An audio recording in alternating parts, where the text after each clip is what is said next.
Hello dear students, good morning.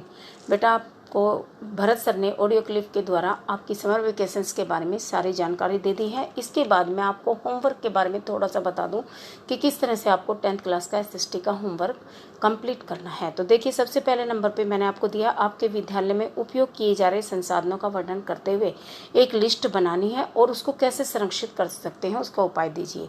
जैसे कि आपके विद्यालय में, आपकी क्लास में फैन है, डस्टर है, ब्लैक बोर्ड है, बेंचीज है, चेयर है, ये सब एक संसाधन है क्योंकि हमारे यूज़ में आते हैं।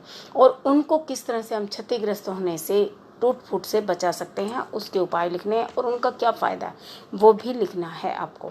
सेकंड नंबर पे आपके तेल संसाधन कौन से हैं उनके नाम बताइए और उन तेल संसाधनों के बिना हमारी जीवनचर्या किस तरह से प्रभावित होगी। अगर तेल संसाधन हमें नहीं मिलेंगे, खनिज तेल, तो हमारे व्हीकल्स में भाई प्रॉब्लम आएगी चलाने में। इस तरह से मैंने आपको थोड़ा आइडिया दिया है, इसको कंप्लीट करना है और किसी ने भी एक दूसरे से चीटिंग नहीं करनी है, कॉपी नहीं करनी, अपने आइडियाज़ देने हैं। अगले नंबर पे आपके राज्य में पाए जाने वाले संसाधनों की सूची तैयार करनी है। जो भी संसाधन आपको भरपूर मात्रा में मिलते हैं वो एक तरफ लिख लीजिएगा और जो कम मात्रा में मिलते हैं वो एक तरफ लिख लीजिएगा लाइन डालकर, और फिर कम से कम 5 संसाधन ऐसे लिखने और राज्यों के नाम बताने हैं। उसके बाद आसपास के क्षेत्रों में जो भी संसाधन आपको मिलते हैं उनका क्या उपयोग है। जैसे आपके आसपास कोई पार्क है, कोई मंदिर है या कोई तालाब है, तो उसके क्या फ़ायदे हैं और उसको हम किस तरह से प्रदूषित होने से, किस तरह क्षतिग्रस्त होने से बचा सकते हैं, उसके सुझाव भी देने हैं। अगला, आप चाहे शहर में रहते हो या गांव में रहते हो, आपके जीवन को जो चीज़ें आराम पहुंचाती है, कम से कम आपको 10 चीज़ें ऐसे लिखनी हैं।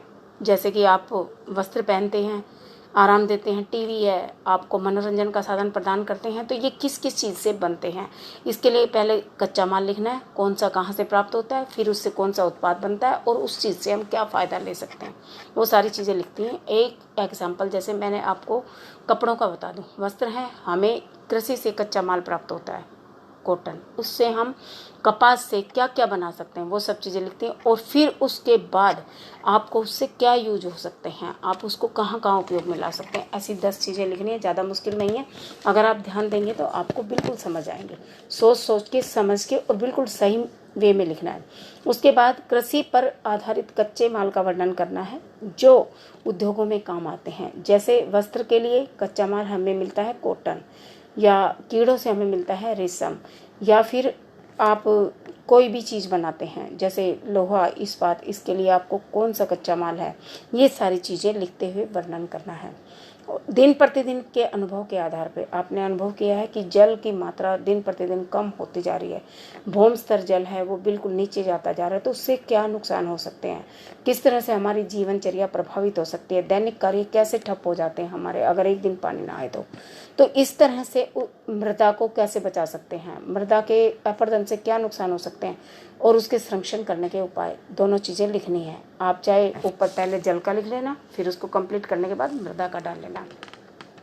उसके बाद समुदाय की भागीदारी से जो चीज़ आपको प्राप्त होती है उनको कैसे विकसित कर सकते हैं। जैसे समुदाय, आप ग्राम पंचायत है या वार्ड है, तो उनसे कौन सी चीज़, जैसे ग्राम पंचायत किसी भी मंदिर का बना सकती है, गांव के तालाब को निर्मित करती है, तो उससे क्या क्या फ़ायदा होता है, ग्राम पंचायत कौन सी चीज़ें बना सकती है, उससे क्या फ़ायदे हैं वो आपको लिखना है। वार्ड का लिख दो अगर शहर में रहते हो, गांव में रहते हो ग्राम पंचायत का। भारत में 3 प्रकार की शस्य ऋतुएं हैं, खरीफ, रबी और जायद, और तीनों को वर्गीकृत लिखना है कि किस मौसम में ये होती हैं, फसलें उगती हैं, किस मौसम में इनकी कटाई होती है, कौन कौन सी फसलें इसमें आती हैं, जैसे गेहूं, मक्का, दाल, चावल, तिलहन, तरबूज, खीरा, कपास, इनको सबको अलग अलग लिखना है। एग्जाम्पल में कि रबी के ये एग्जाम्पल है, खरीफ के ये हैं, और उसके बाद टेबल बनानी है लाइनें डाल के तीनों की, रबी, खरीफ और जायद की एग्जाम्पल लिखने हैं और इनका वर्णन करना है, ठीक है। और मैप वर्क में आपको राज्य राजधानियाँ याद करके भरनी है, साथ में केंद्र शासित प्रदेश। जब तक आपको राज्य राजधानियाँ याद नहीं होंगी आप मैप को फिल नहीं कर पाएंगे। आपको पता होना चाहिए कौन सा राज्य कहाँ है और किसकी क्या राजधानी है। आप समर वेकेशंस में टाइम है, आप इस चीज़ को बिल्कुल फिट कर लीजिए। उसके बाद भारत के मानचित्र पर 6 प्रकार की मृदा मैंने नाम दे दिए हैं आपके नोट्स में, वो दिखानी है आपने।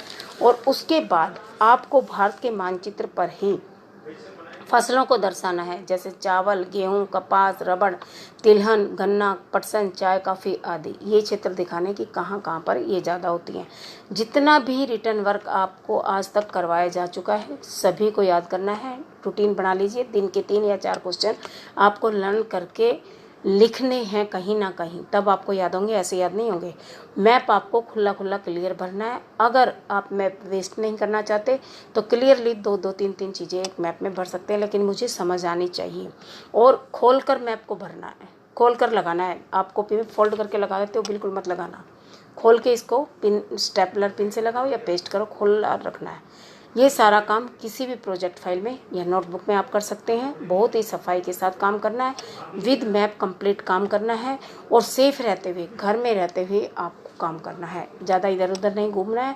गर्मी भी ज़्यादा हो रही है और कोरोना से भी आपको अपने आप को बचाना है, और यही टाइम है जो आप अपनी कमी को कवर कर सकते हैं। अपनी पढ़ाई को, अपने जहाँ भी आपको वीकनेस लगती है उसको कवर कीजिए। और फिर भी आपको कहीं प्रॉब्लम आती है तो नीचे मैंने अपना कॉन्टैक्ट नंबर दे दिया है, उस पर आप मुझे कॉल करके पूछ सकते हैं दिन में। Thank you very much. ठीक है।